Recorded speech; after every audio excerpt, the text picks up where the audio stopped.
And the more that I get banned, the more the speaking engagements come in. In today's video, we're going to share an excerpt from a sermon that Pastor Conrad Vine, Dr. Conrad Vine, preached just a few days ago, entitled Spiritual Warfare. You know, this whole situation regarding Conrad Vine has been an eye-opener for me in a way that I evaluate things and see things, and my understanding has been broadened and deepened as well, and I will share some things with you at the end. So what he's going to speak about in today's video, he's going to talk about two different things here. He's going to talk about the bans that he's experienced in many conferences because of the statement that he made. Cancel culture, soft cancel culture, strong cancel culture in the church. Unfortunately, our beloved church. And second thing is going to speak about is the reason why he left AFM, Adventist Frontier Mission. And he's going to tell you the exact reason why. And it's an eye-opener for me as well. And at the end, I'm going to come back and share a few things with you. Without further ado, let's get to the videos. And the more that I get banned, the more the speaking engagements come in. So I'm now booked till about May, June 2027. Every Sabbath is booked up somewhere. Mercy. I need to get it. I need to get you on the schedule for 28. Yeah. And so it's kind of like, I look at this as kind of like horror. Like, I look at all this travel ahead of me, but the more that I get banned, the more the invitations come in. So let me ask you a question. Hold on, because I only known you to be banned in Michigan, but you seem to imply there are other places. Yeah. So there's official bans, and then there are soft bans. Okay. Yeah. And so Michigan officially banned me. When I was in Australia recently, I discovered that I'm actually banned from preaching in all the churches in Australia and New Zealand. And nobody told me. As a general rule, when somebody bans you, they don't tell you. You discover these things by chance, you know. So it's not something they publicly announce. Maybe they're afraid of the pushback from constituents. So in Australia and New Zealand, as far as I'm aware, I'm banned from preaching in the churches. In British Columbia, I'm banned from there. And I think the Canadian Union is very keen to make sure that I never preach anywhere in Canada. The Atlantic Union has pressured all of the conferences of the Atlantic Union to ban me.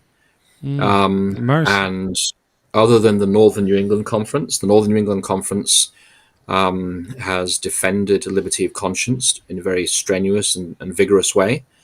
And I thank the Lord for that conference.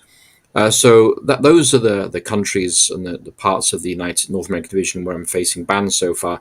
There may be other bans, but you never hear about these things. What happens is you're going to go somewhere, and then the local elders call you, or the local pastor, like 3 days before the speaking engagement, and they said, "Well, the conference pressured us to rescind your invitation, and this isn't an official policy because they don't want to rile up the conservatives." And have them band together for a special constituency session. But you have this soft cancel culture happening all the time. And so it's just a daily reality of life. And again, it's counterproductive. So if I'm banned from speaking in a rural church of 50, they may hire a community college and maybe 400 will come out for that Sabbath. So, it's not really productive to do bans anymore.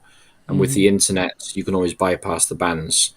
As you know, I'm transitioning from AFM to ANP, and that's a big change in my life. I'm going from a salary in healthcare to no salary and no healthcare. That's like a big change in life. And I've got a wife and the kids and mortgage and so forth. So this is like a step of faith. And God has always come through in life, but I'm praying about this kind of hard right now. But sometimes transitions in life are necessary, and I'm basically doing this because the powers that be destroyed Village Church and Pastor Kelly to get to me, and they'll destroy AFM to get to me as well. So I'm stepping aside so my missionaries don't get hurt. And so I understand that's the price to be paid for the preaching, and just trusting that God is going to lead in the coming months ahead.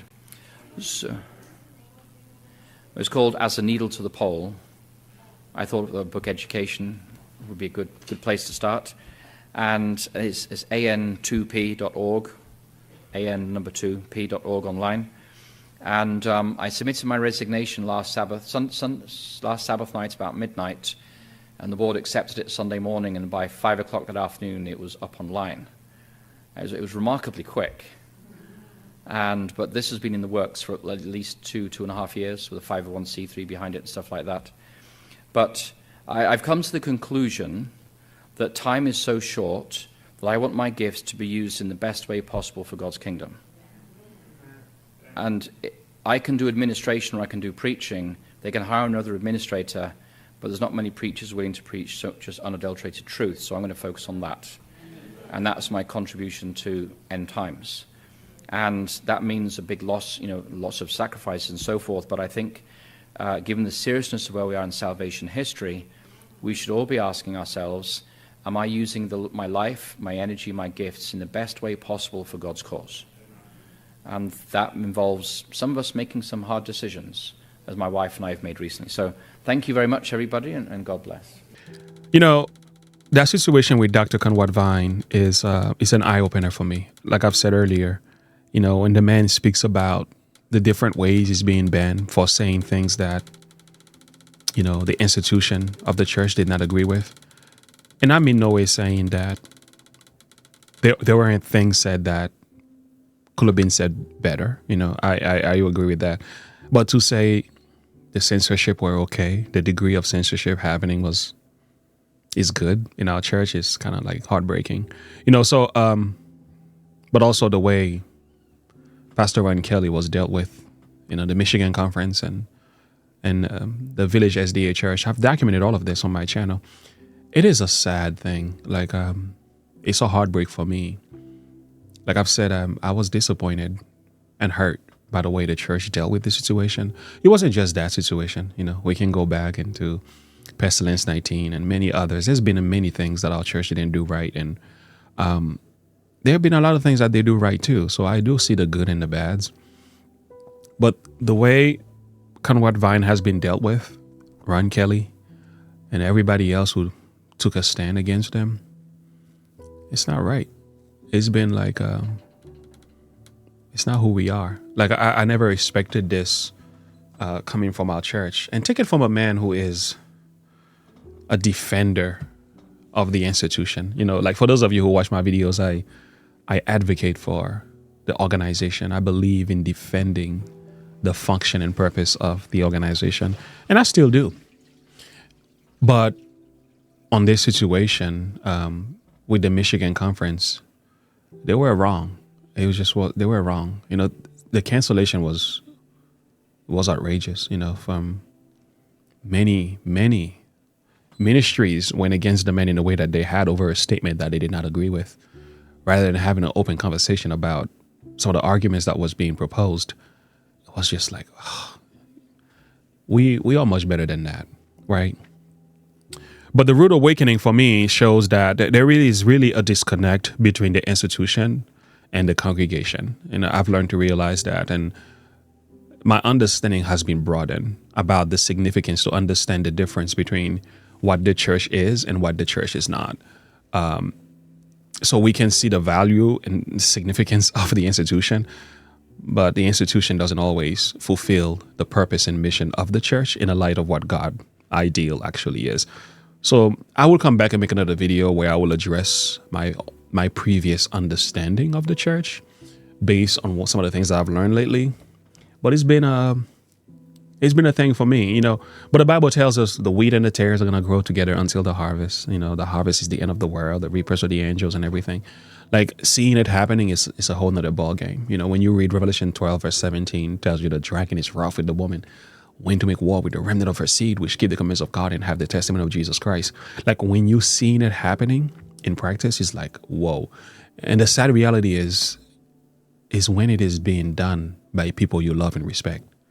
Like, some of the men that are part of the dysfunction and applying some of the draconian policies are people that I love and respect. These are men that I've lifted up and speak highly about, prayed for and still praying for.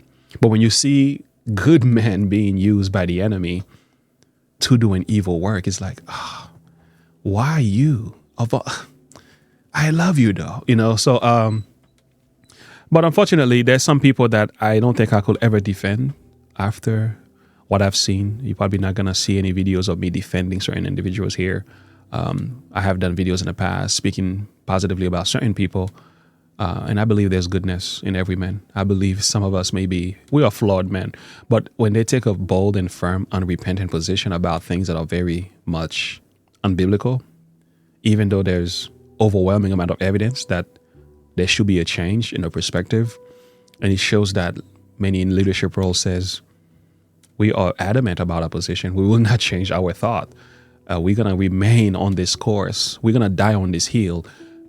That's the sad thing. That's the sad thing that breaks my heart. So, at this point, my wife and I, we are talking about the direction God will have us to go in ministry, evangelism. So what does that look like for us? We don't really know. So I need your prayer. I need the Lord to show me the way as well. I don't want to be irrational and move with, emotionally about this, but I want to make sure whatever decision I make is really of the Lord and the direction that He has in store for me in ministry as well with regard to the church. I don't condemn the church. I don't condemn the institution of the church, but I do condemn some things that we are doing that are not right. And I think in the way that Dr. Vine was dealt with in the cancel culture and all of that stuff, that wasn't right. We didn't have to go that way, but we did, right? Same thing with Pestilence 19 and the mandates. We didn't have to go that way, but we did. With the United Nations and some of these policies and bylaws, the NGOs and all of that stuff. We didn't have to go that way, but we did. And I really hope that we can repent from a local level all the way to the organizational level. I really hope and pray for that. And I'm looking at myself too and say, I gotta do some self-examination. I gotta be a better Christian in my heart. So I'm pouring out my heart to you at this moment. So there's a lot going on in my head right now. So I need your prayer, But one thing you can expect from this channel is we're gonna bring the truth, unadulterated. We're gonna speak the truth as we know it. And we're going to support Dr. Conrad Vine for his ministry and everything that he stands for. And not just him, but many others who are standing for the same, who are also experiencing cancel culture. We stand with them. We stand with them. Anyway, share your thought and perspective with me. I would like to hear from you. I don't have much to say. I'm not giving you scripture today, so it's intentional. I just wanted to pour out my heart to you. Until next time, have a good one. Bye.